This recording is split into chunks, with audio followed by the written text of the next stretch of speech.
And once again, welcome to FCI Live, our twice annual series of cutting edge topics and peer presentations and true stories from the front of food co-op organizing.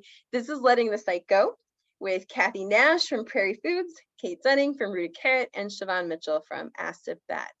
And I will be actually interviewing them. We're going to have a series of questions I'm going to be asking them, working through their answers to kind of expose to you the story behind what has happened, how they got to where they got, why they let go of their sites, and where they're at now.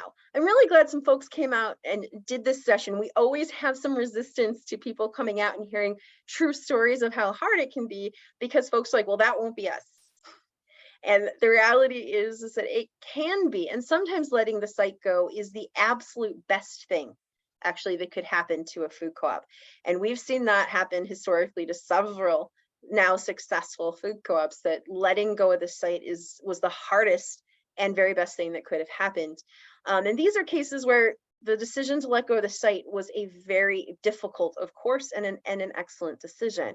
And all of the peer co-ops, I get to say, everyone who's here, Assabet Co-op Market, Prairie Food Co-op, Rooted Carrot Co-op Market, these are strong organizing groups. These are groups who've done some really phenomenal work. So a lot of folks go, oh, that won't be us because we're doing everything right. That's not how it works. As if you've been doing this long enough, you know that unexpected difficulties always show up. This is hard stuff, and it's not guaranteed. And that's kind of the lay of the land. So we wanted to really talk about that. So thank you for showing up and being part of it. First, I'm going to start our questions. First, I think everyone can see names, but well, Siobain, your name's not on yours. So if you can wave, that's Siobain Mitchell. There.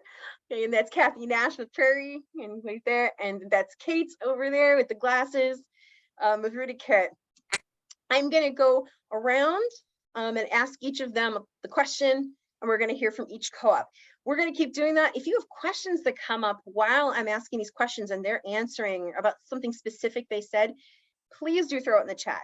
I may feel like we can pause and take that question then, but if we don't, we'll take it at the end. There's definitely going to be a conversation piece, but don't feel like you have to wait till the end. If one of them brings up something that really specifically sparks a question, just go ahead and throw that in the chat and we'll make sure it gets answered. So we're going to start with Assabet. We're going alphabetical. Siobain, first off, can you just tell people a little bit about Assabet Co-op Market? How long you've been organizing, when you started, where is it, and a little bit about the type of community you're serving? Yeah, sure. So we are in Maynard, Massachusetts, which is about 25 miles west of Boston. And we are in a very suburban area, but Maynard is actually an old mill town. So we have about 11,000 residents in 3.5 square miles. And we're more racially and socioeconomically diverse than the kind of affluent suburbs that surround us. And we started organizing in 2013.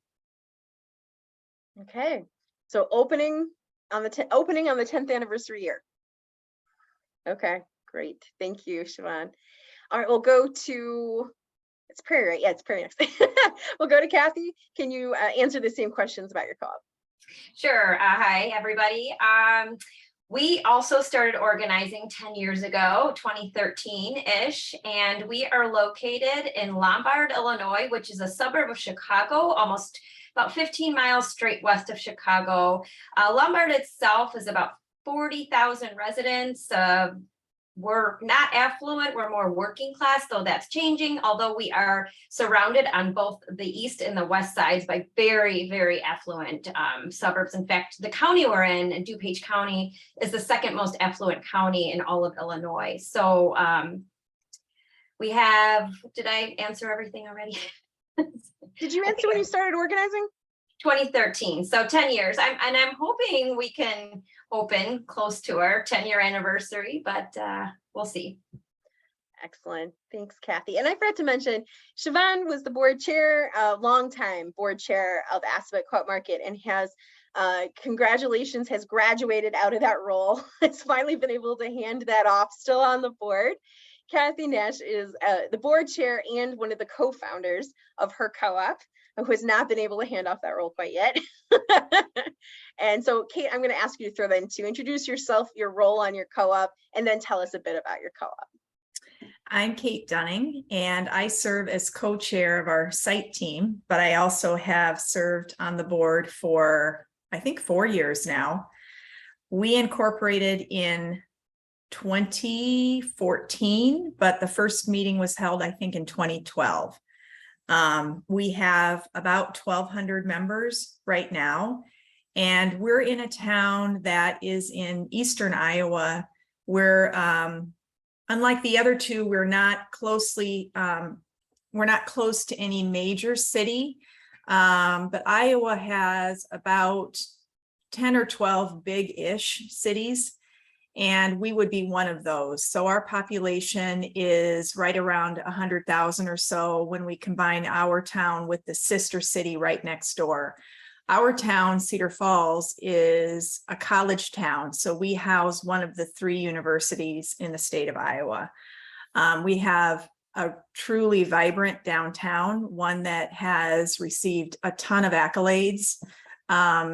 It is a mix of old architecture and some modern new, and there's just a ton of attention that this town receives for the downtown revitalization that started in the late 90s. So that's Rooted Carrot. How long have you guys been organizing? You might have mentioned that. Since 2014. Okay. And your role, how long have you been with the board and what's your role? I've been with the board for 4 years, and I serve as a co-chair on the site team.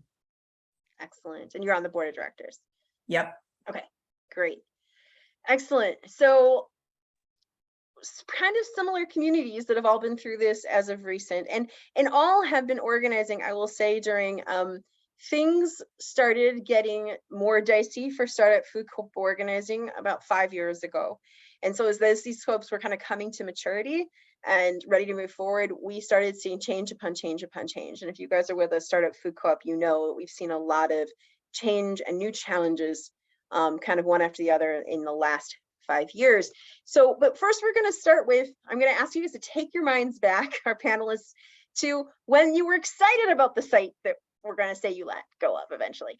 You know, you guys did a ton of work. You did all these things to make sure it was the right site. You know, you got to the point of confidence after all these years of organizing to announce it to your owners. I'm going to ask each of you to, again, no foreshadowing. Tell us about why that site. How did that site come about? Why were you confident in it? You know, kind of how did you end up going live with that site and believing it was the one? And I'll start with Siobain. Yeah. So the site that we're talking about tonight, the one that we had to let go, it was actually the second site that we went after. And the first site that we went after, we worked at it a long time and we were never able to fully secure it. We were never able to make it work 100% and come to that agreement. And so that was a little sad and depressing for us. And keep in mind, our town is 3.5 square miles. We have a super cute downtown, but it's like 3 roads. And then we're Metro West of Boston, and it's a really high cost area. So site selection, I think, has been like one of our biggest challenges over this whole kind of experience. So we kind of heard it through the grapevine. We had ears to the ground, and we kind of heard it through the grapevine that this property was going to be coming up on the market. And so it was a good site in a lot of ways. It wasn't perfect, but we were not going to get perfect. There was no way we're going to get a perfect site. And this site did have a lot of things going for it. It was right on Route 62, which is, you know, one of the 2 main roads that come through the area. So it had really good visibility. It was going to have enough parking. And it was close to downtown. It was kind of downtown adjacent. And the pro forma was really solid. So there you go. So, so we put an offer in. So the site seemed to be, your owners wanted a downtown location. It was as close as you're going to get. Seemed like a check mark. And Yeah. one of my main criteria, the market study and the pro forma looked solid on this site. Yeah, they did. It was fundable. Awesome. And it was a very visible location, good parking. Definitely seemed like it checked all the boxes. And I'm assuming you guys did all your due diligence beforehand. You had every reason to believe that this site, now secured, just needed to be funded. Does that sound accurate? Yeah, absolutely. Okay, awesome. So let's hear from Prairie. Tell us about finding that you thought forever site and what drew you to it and why you were sure that it was time to tell people. Sure. So when we first started organizing in 2013, there was a site that's right in our downtown location. It's actually an empty lot. It's a little over an acre, and our downtown struggles with viability. There's a lot of empty storefronts, and the number one issue that our community members tell their elected officials is that we need a centrally located grocery store in our downtown. The last one that was there left over 40 years ago. We know our elected officials have been trying for several decades to get a grocery store to locate in the downtown area, but the chain stores are just not interested. And so, the site was empty, and it was empty for about 8 years. And then also, similar to Assabet, we heard through the grapevine that the village was going to put out an RFP to develop that site. We did not have confidence to do it ourselves. We're not developers. So we partnered with 2 different development firms to put in a bid or be part of their bid to develop the site. There were really, really different bids, but we knew we were going to be part of it because we were in both bids. So the bid that got selected was to build luxury apartment buildings, and then have the co-op be a separate building behind it. The location could not be more ideal. It's in our downtown. It had enough parking. It had truck access, full semi-truck access, and it was right across the street from a metro station. So high visibility, a lot of excitement. The bid went through. We did all of our due diligence. We had market study done. We had our pro forma reviewed. It was a viable site. So at that point, we announced to the community. I mean, it was a kind of a public process because of the bidding, the public bidding process. So people knew we were in contention for this site, but we were very clear about the funding needed because it was a expensive site, and we needed to raise about $3 million from our owners, or a mix of grants and owner contributions. And so we announced it and said, hey, if we can raise this money, the site is ours. And so that's kind of how that happened. And if I remember correctly, in your case, when you have a market study done, you can identify sites, and you can also say to the market study analysis, and where, could you just drop a pin where the co-op, if it located on that, whether there's an available store or not, this is where we would make the most money. And honestly, my memory is the market analysis for like, this is the spot. Like this is the one. I mean, you guys got the golden ticket spot, and it was in your downtown. I mean, that had to have felt like winning the lottery. Yeah, I mean, it was the dream site from the beginning. I mean, we never thought it would go our way in terms of having the RFP come up and being able to partner with a developer and a bid that got accepted, but it was a dream location. So met owner vision, and you guys heavily vetted the project. And I would say that about all 3, you guys have been, you've done what your responsibility is as a board, is to take your emotion out of it and truly vet if there's a future to the site that emotionally meets what the owners want. So, what an exciting moment announcing this site to the community. Let's go now to Rudy Carrot. Tell us about the one that got away and how it felt when you found it and why you believed in it. So by the time we identified our site, we had been looking since 2014. Okay, so it is 2020, so 6 years in. We picked up conversations with a developer who actually is a member owner. Very dynamic individual, somebody who has a ton of investments in the community, a young guy with a family, very focused on health. Wife is a yoga teacher, wanted this in town so badly. a lot of energy, very good team behind him. We were stoked. We started talking with him, had been talking with him maybe a year prior, and that sort of fizzled, but picked that conversation back up right after COVID hit. And so a lot of our conversation was done, of course, virtually, but there was just this real inspiration for this to get going. I think he felt like this community needs this. Look at what we're going through. I'm willing to be generous. So quite a bit of what we were doing was receiving a lot of his generosity. He wasn't charging us for all the conversations with the architect, for example. He was footing that bill. He was very flexible, very amenable. This is his hometown. So there was just a lot of excitement about the fact that, hey, this is finally going to happen. And by the time we announced it, we were about 7 years into being incorporated. And by the way, also in this town, the city itself has communicated to the public for years about its desire to have a grocery back downtown. We had lost ours not 40 years ago like Kathy, but it had been, I want to say in the early 2000s, we had a grocery store downtown. So it had been, 20 plus years. And it's in our CIP in our town. It's in their vision plan. And so in every survey that's done in this town with people who live here, they consistently rate the need for grocery downtown as one of the top couple of things that are desired. And so this is just one of those things that was like, yes, it's finally happening. And if I remember correctly, this is actually in the downtown. Is that correct? It is. Yep.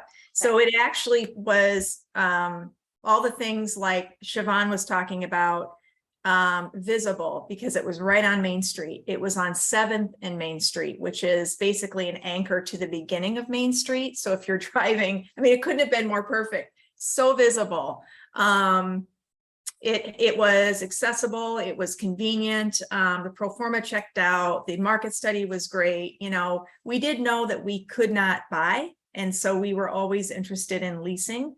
But again, because this developer was so jazzed to get this going, we had some great things that we were working toward and had an intent to lease signed and sealed up before we announced. And in my memory, talking to your team for years, is that, you guys looked at sites after sites. I mean, all three of you did, but you guys looked at sites after sites after sites, and you guys had almost given up on any hope of being in your downtown. And then this incredible downtown walkable, bikeable, visible site with a developer who's 110% of your team and has proven that by giving you resources comes along. I mean, that must have seemed like, a sure bet. Everybody wants this downtown. Absolutely. Yeah. It was basically an abandoned and it was an old church that had to be torn down. It could not be rehabilitated because of just a bunch of health concerns. So it was condemned, and this developer owned that land. And so he was jazzed to get that going and tear that puppy down and get things started. So yeah, we were thrilled. And what a community service, right? Like, this community has wanted a downtown grocery forever. Then, that's the case in both of your cases. And I don't think that wasn't a factor in Assabet too. Like, people have for a long time wanted a grocery store in town, in the downtown, so especially in your two cases, Prairie and Rudy Carrot, and the city knows it. And everybody should be on board, right? Like, what a gift to the community. This is what we've needed. So this is where it all gets interesting, right, guys? So, these three co-ops did all their due diligence. You couldn't have faulted their site choice. There was just nothing to fault whatsoever with these. And then things change for all three co-ops after they've announced these sites to the community, to great owner excitement. So, you would not have announced if you didn't think this was the thing. And for three, I think fairly different reasons. So we're going to start with Assabet. And I'm going to ask you to walk us in slowly. What were some of the yellow or even red flags that started showing up after you'd already 100% committed to this? And when did that start? Yeah, so I should have said with the last go around. So for us, this was also in 2020. This was the summer of 2020, and ours was a purchase. And our original plan, the plan would have been to demolish part of the building, a small part of the building, to have additional parking, and then renovate the remainder of the building. And so we had done all the things that you do when you make an offer on a property, and then you get to have all your inspections. And we had a building inspection, and we did our phase 1 environmental and all of that stuff. And they found some things, and we went back to the seller and we said, okay, some things were found, and we worked it out. And so we did sign a purchase and sales agreement. And that is when we announced the site to our members first, obviously, and then to the community, because we knew that we needed to launch our capital campaign, because our plan was to raise enough money, at least that much money in phase 1, to purchase the property, and then we would get a construction loan, right? So that was kind of the plan, and everything was going really swimmingly. It was crazy busy. We had our architect, we had our store designer, and they were already, working on everything.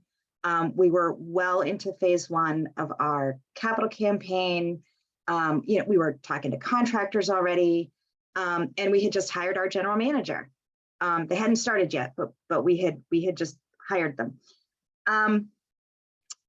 And so how did that red flag start to show up? So I don't know if it was the architect saying something to the civil engineer, or the civil engineer saying something to the architect, but then there was a conversation about something between the two of them.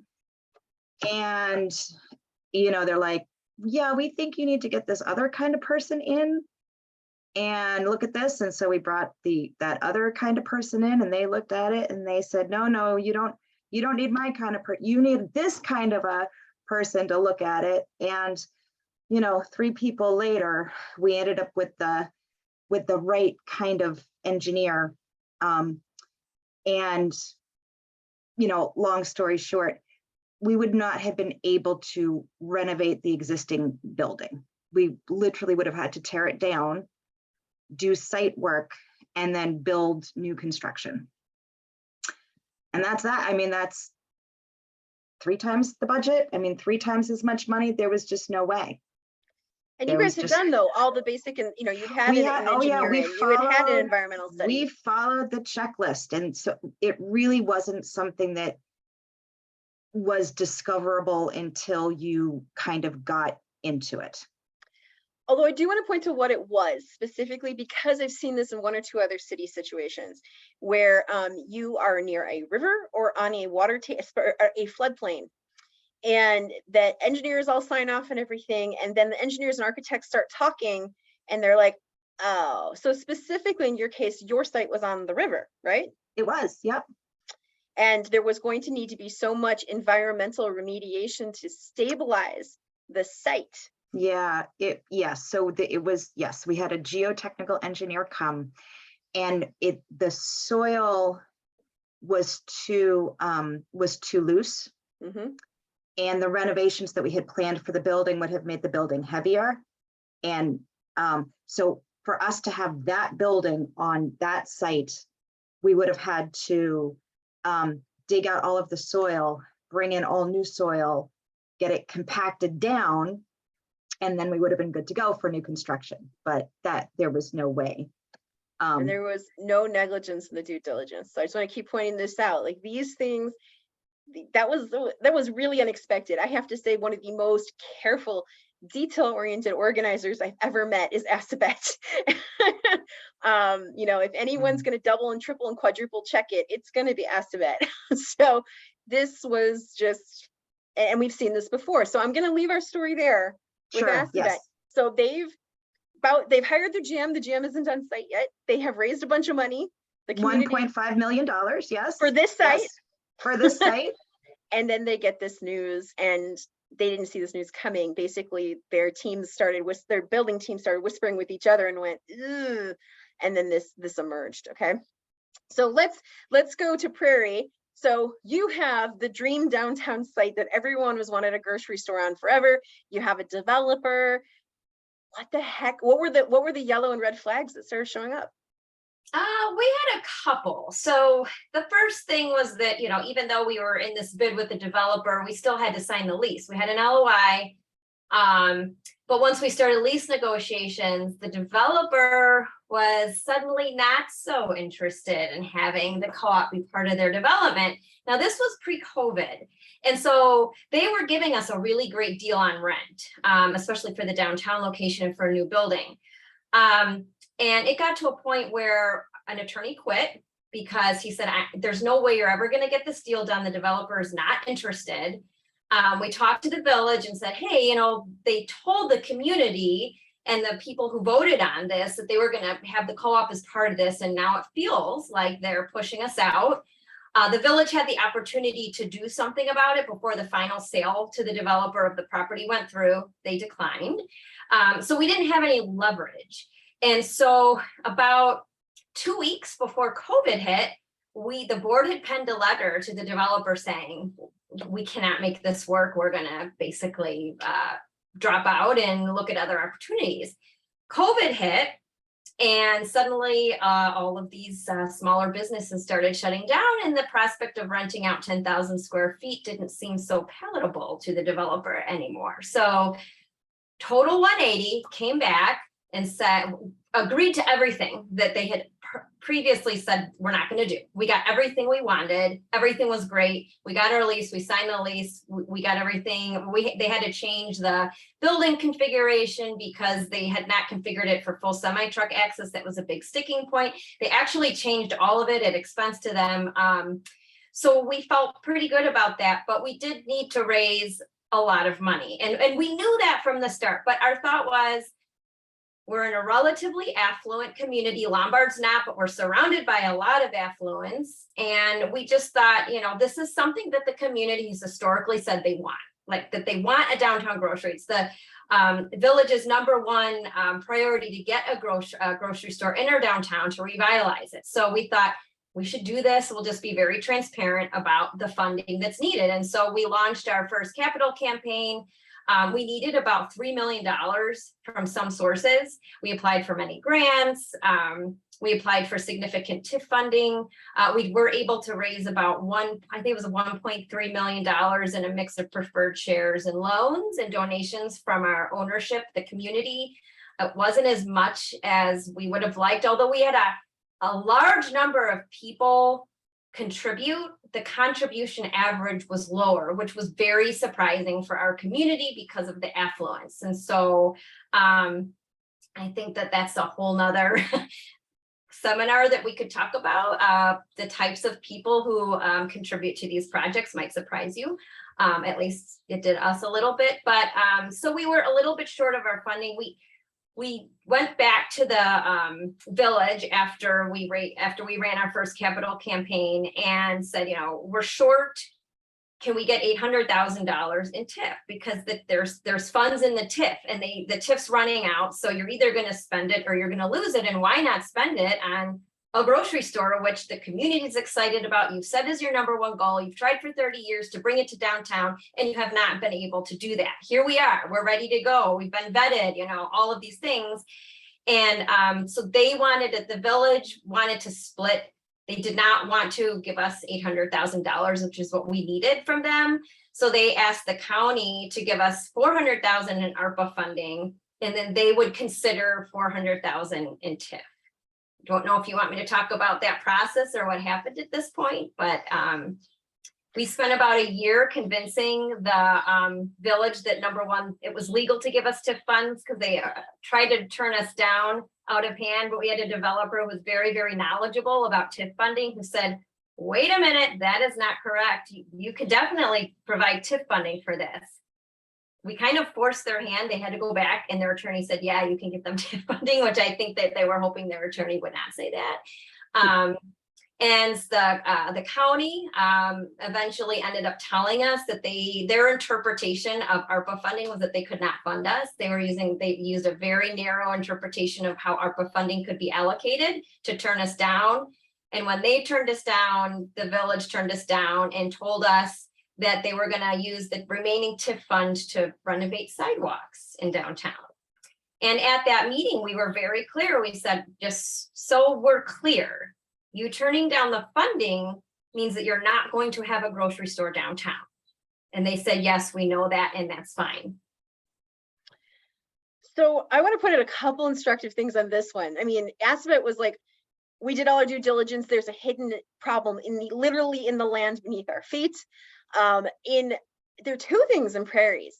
So in a way, COVID dodged a bullet.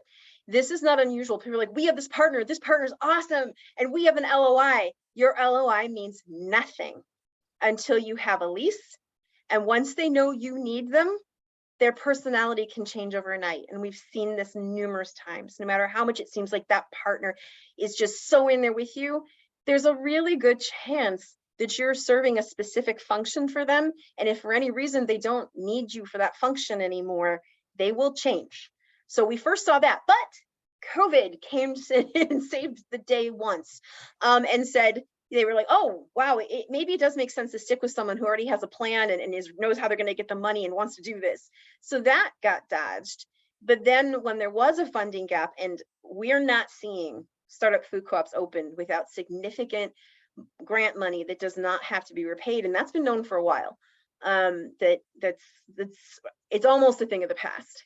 And when the opportunity came, perfect project, raised a bunch of money, everybody wants this, the money's there, 2 pots of money are there.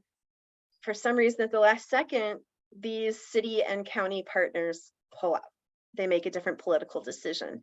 And remember, always when it's city and county money, you are a political football. And that is not me talking about Lombard, that's me talking about every city that has ever existed. So I'm gonna stop us there and move to Rooted Carrot's story, because it's a little different. So you guys had the great downtown site and the developer who actually seemed like he was totally backing up what he was saying. What were the red flags? What started happening? So for us, we were so confident about our partnership with the developer. And I personally had served on planning and zoning with the city. I think for 5 years, from 2012 to 2017. So I was familiar with the process and the way things work in the city of Cedar Falls, and very proud of it. Very great team, diligent, all the things that would make you proud of the decisions being made by the bureaucracy. You know, I had been part of it. So I was eager to get that process going of getting this site approved with the city. And for us, the first step in that was to get it passed through the first of 2 planning and zoning meetings. And the pink flag, or the yellow flag, came when I began to notice that it seemed as though a lot of the heavy lifting of communication and sort of project management was really kind of being initiated by us. I noticed that it felt as though there was a lot of, hey, let's get together to make sure this keeps moving. And I have a little bit of that tendency, and all of us in this meeting do, otherwise we wouldn't be trying to organize what we're organizing.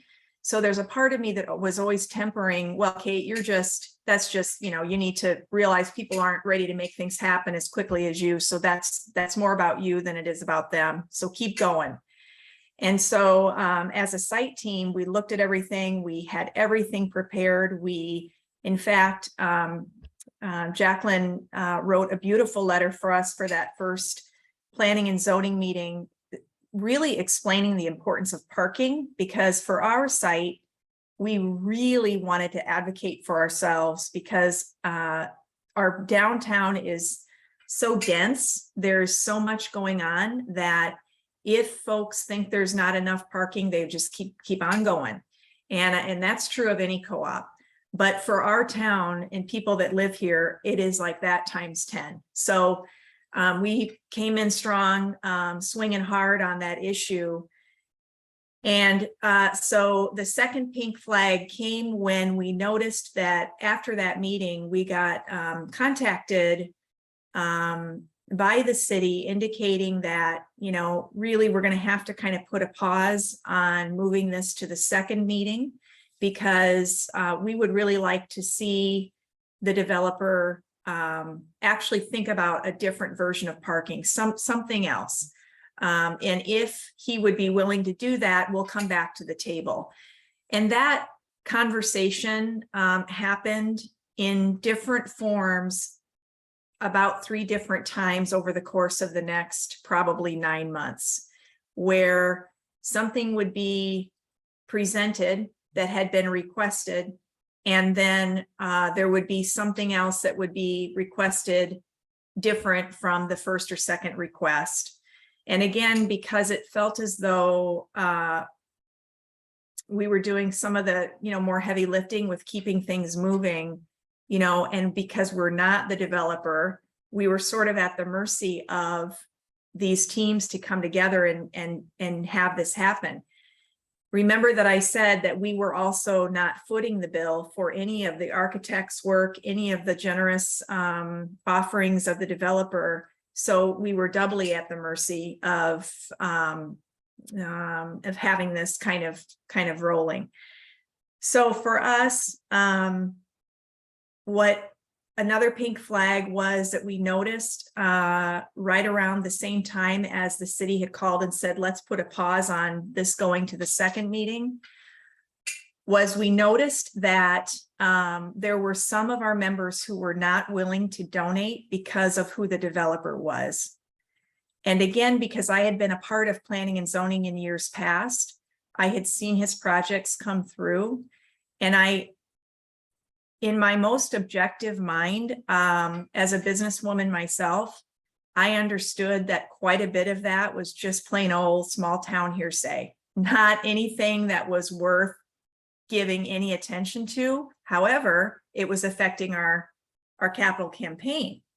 So it was really causing us to sit back and go, ouch, you know. In the meantime, publicly, we were sharing how much he was cooperating with us and the things he was willing to do. And honestly, even objectively now, I can look back and say he really was trying to make this work. So the fact of the matter was we were suffering for maybe some reputation that he was carrying forward, for better, for worse, truth or not, whatever it was still affecting our capital campaign. And indeed, the city was coming at him with quite a few requests that maybe could have been all delivered maybe in 1 or 2 requests, but it seemed like it was real piecemeal.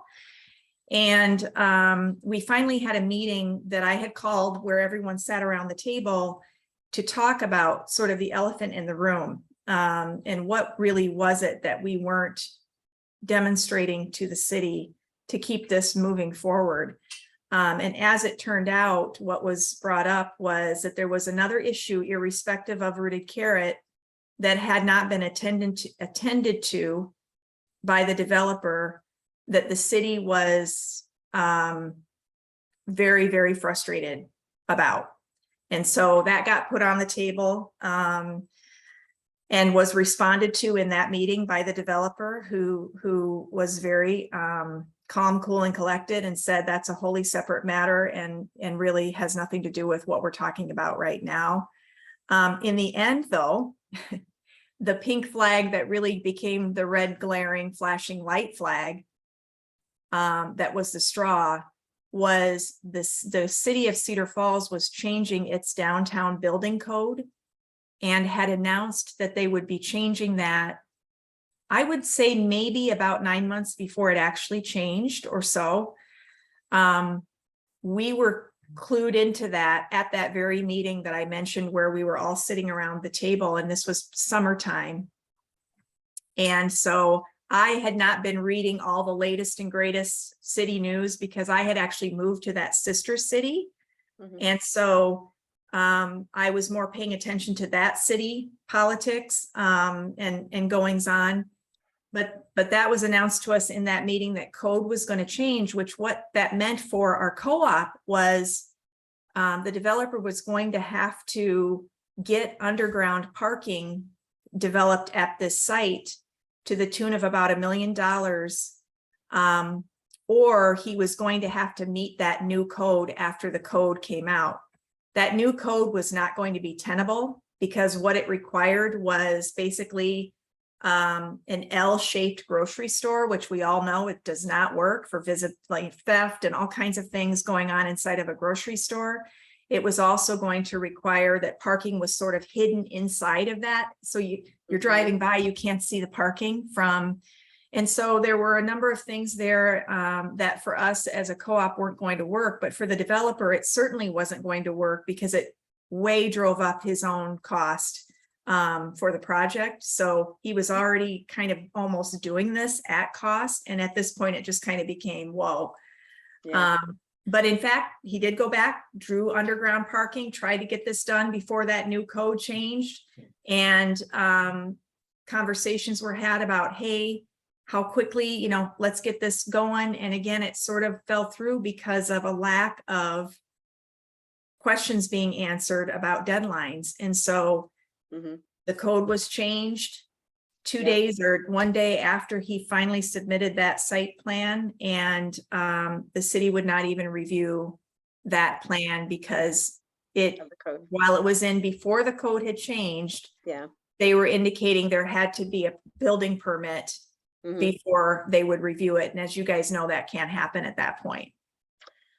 Okay, so I'm going to move us forward because I want to end this session with where these co-ops are at now and how this has turned out. And they're all in 3 very different places, but this is the part I know everyone has questions about. If one has already showed up in the chat, and I know these are questions. I mean, people are like, but what about this? But what about that? How did this happen? So I'm going to start with our first question.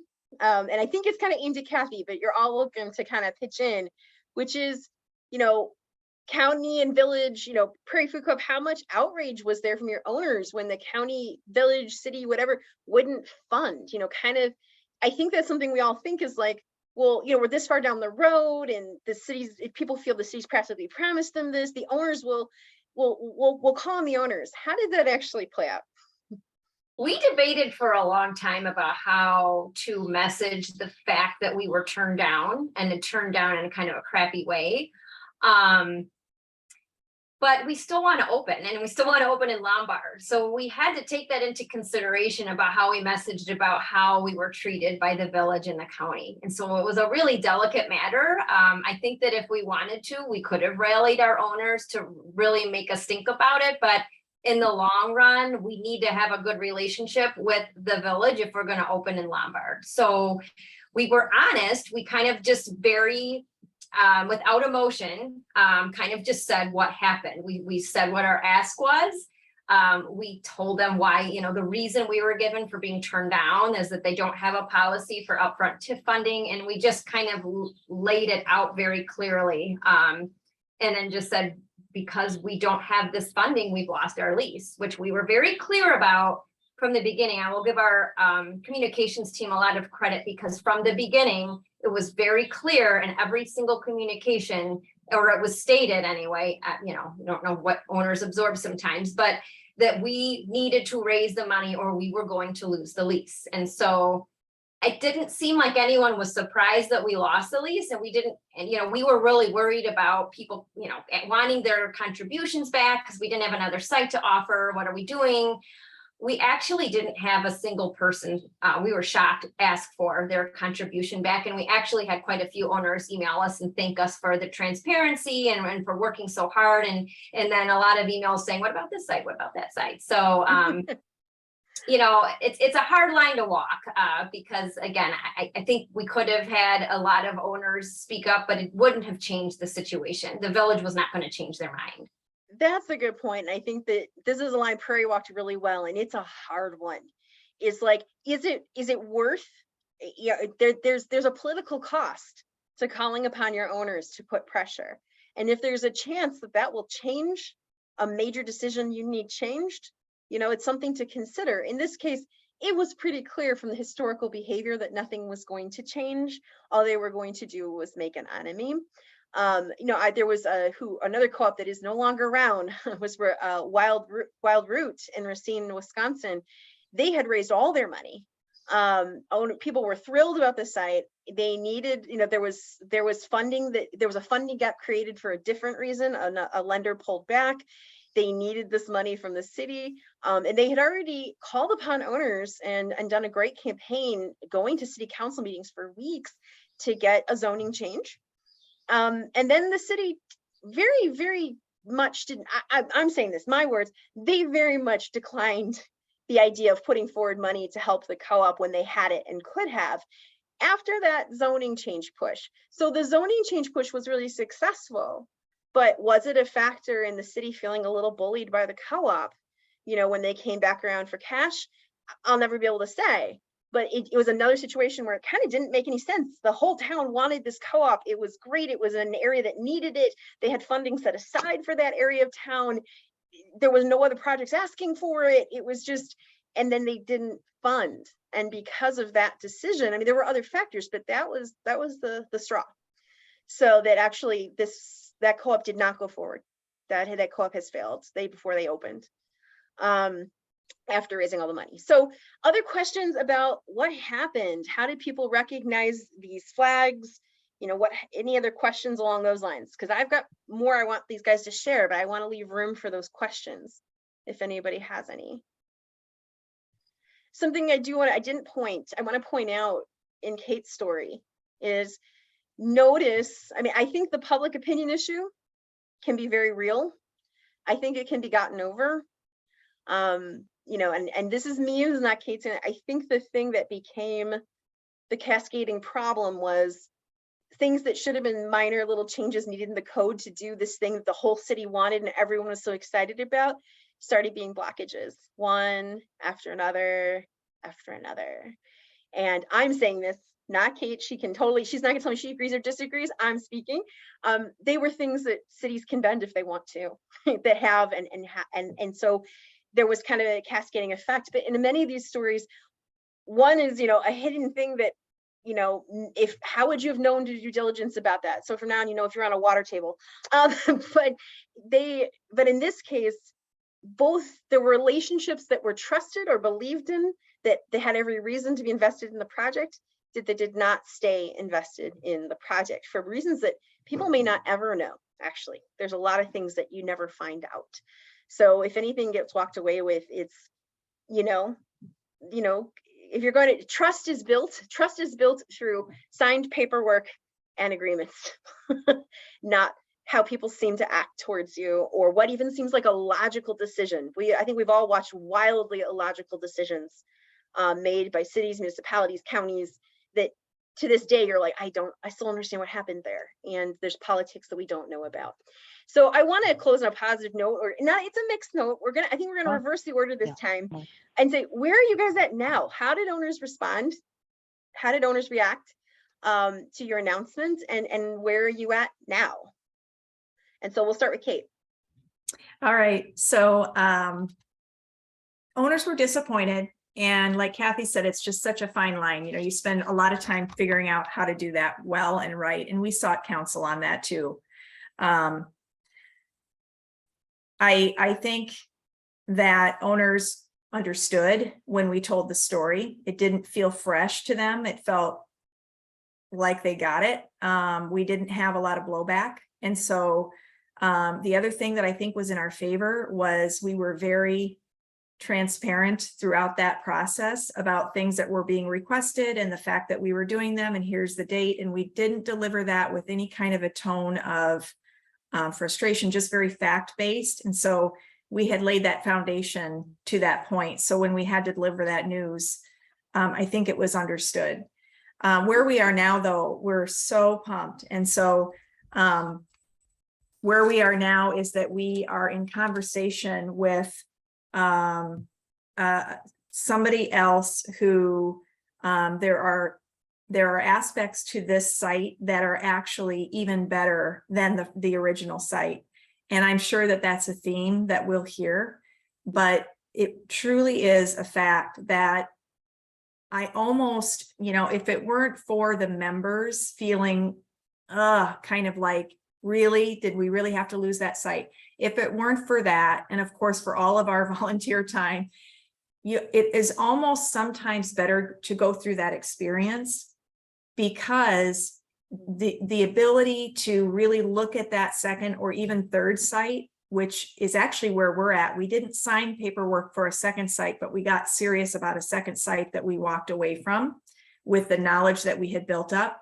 This third site, though, has just a ton of things that those first two sites did not have. And so we have gotten a lot wiser. We will not announce anything until we have that lease signed. We have more than, I think, almost 40% of our capital campaign dollars were already raised. So that's another advantage of if your first site fails and you have some, cash in the bank that you can start putting toward the second site. So for us, we're not ready to really share with members this site that we're serious about, but I'll be honest, the biggest drawback for me, and then I'll shut up. The biggest drawback is after having been so devoted and so passionate about the first two sites, it's really just a personal, like, okay, let's get back on that horse. Let's do this again, And so knowing myself that that's my biggest pain point with this, that's nothing like that. I can get over that, but I will admit it took about 2 months for me to really catch that wave again. And the thing I kept saying is, if I didn't get there, we were maybe going to lose this site because of me, of all reasons. So I had to kind of get back on that horse.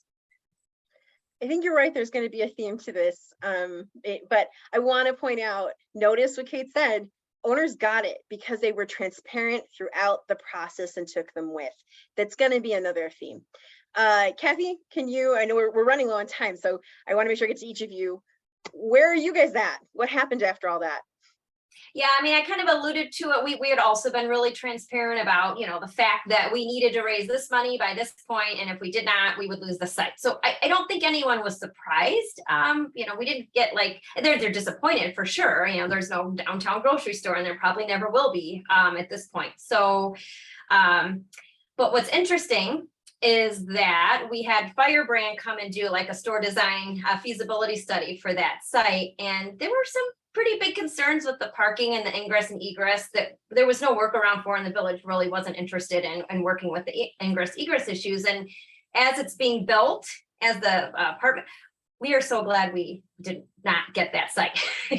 There's no way a full-size semi would ever make it into that lot. The parking, I don't know. There's no way the parking that was promised to us was ever going to be anywhere near sufficient. So that was a blessing in disguise. And we kind of knew that before we lost the site, that we didn't know if we were going to go forward anyway because of the feasibility study and our concerns that were raised during that. So it kind of gave us a little bit of an easy out to say, well, we don't have the funding. I don't know what we would have done had we gotten the funding. We might have still walked away. So in the meantime, though, we still had the $800,000 to raise. We've applied for 8 million grants, it seems like, and not gotten anything. But we just, to our huge surprise, just recently got awarded 2 sizable grants. One is from our congressman. It still has to go through the appropriations committee. It's $850,000. So it has to make its way through Congress. We're feeling pretty good about that. The other is a done deal. It's a state of Illinois grant for revitalization of business districts. And so that's another $800,000. That is for sure. So we might be a little bit overfunded, but that's fine. That's a good problem to have. If we get the other piece of funding, we have no issues.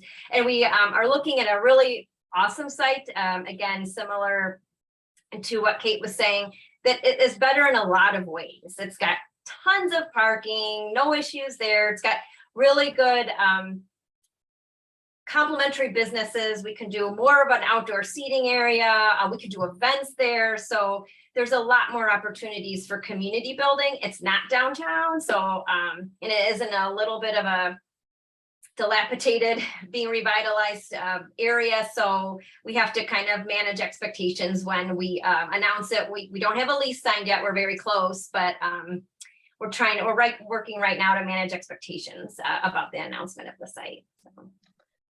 Awesome. Well, I'm gonna let Assabet continue the two themes, which is owners were not pissed, and we have an even better site now. So tell us what happened, Siobain. Yeah, and I know we're almost out of time, so I'll try to be brief. But we had the exact same concern. Like we have two, you know, whatever it was, 175 owners who had made loans to us. And so I just want to say that the first thing we did was call JQ. And if any of you get into hot water like this, I recommend calling JQ. And we laid it out and we figured out, how are we going to tell this story? How are we going to explain to people? And we did a very similar thing. We walked people through it and we laid it out. And we had lots of opportunities. It was still, for us, it was like November 2020, still COVID. We had all these Zooms, like we had Zooms specifically for the investors, where they could come and ask questions. And then we had Zooms that were open to all the members. And we rolled it out, and not a single person asked for their loan back. Not a single person said, I'm quitting the co-op. We actually had a couple people come to us afterwards and say, yeah, we hated that location. Okay. So and by the way, we kept our general manager, because we're like, RGM's awesome. We're not letting them go. And so fast forward, it took us a while to negotiate on the next property, but we did ultimately secure. So the three was our lucky number. And we announced that to our owners this summer, and last summer, 2021. And then we did phase 2 of our capital campaign, and we finished that off. And we are currently under construction. Coming soon. All right. And I did not pick these stories on purpose to tell you, look, you'll survive if you lose your most beloved. You can't imagine giving it up site. That's actually just happens to be the story of all 3 co-ops that have recently lost sites after announcing them, is that a better site did come along. And owners were so much more supportive than they expected. In Assabet's case, there actually was a contingency of owners that were happy when they lost the site. And this is a continuing theme. What all 3 of these co-ops do really well is connect with and communicate transparently whenever they can with the owners and take them along on the journey. And I think that is what has been the brilliance of your guys' ability to turn these stories around. So I know we're out of time. And people didn't have a ton of questions. I know it's evening, folks are quiet, but I hope you guys really got a lot out of this. I'm so grateful to you guys, Siobain, Kathy, Kate. These are the stories people need to hear. So we deeply appreciate it. Oh, we do have a last minute question. We do have a minute. Years from creation of co-op now potentially. We did talk about that. Almost everybody is going to be hitting the 10-year mark right around when they open. So it might be a little bit, they're almost exactly. So yeah, these have been long and tough journeys. And I'm sure, like I said, I could have talked to each of them for an hour and not had enough time to, and you guys would have been enthralled by the stories. And maybe we'll do that at some point, but great question. So again, thank you everyone. You know, we will be back again tomorrow. We have some great additional sessions, everyone. I usually throw up some slides and tell you what's next, but you guys know where to find it. You're registered, you know where the emails are. And thank you really quick to our sponsors, the USDA, National Cooperative Grocers, National Cooperative Bank, for making this series possible. Have a wonderful evening, everyone. Thank you.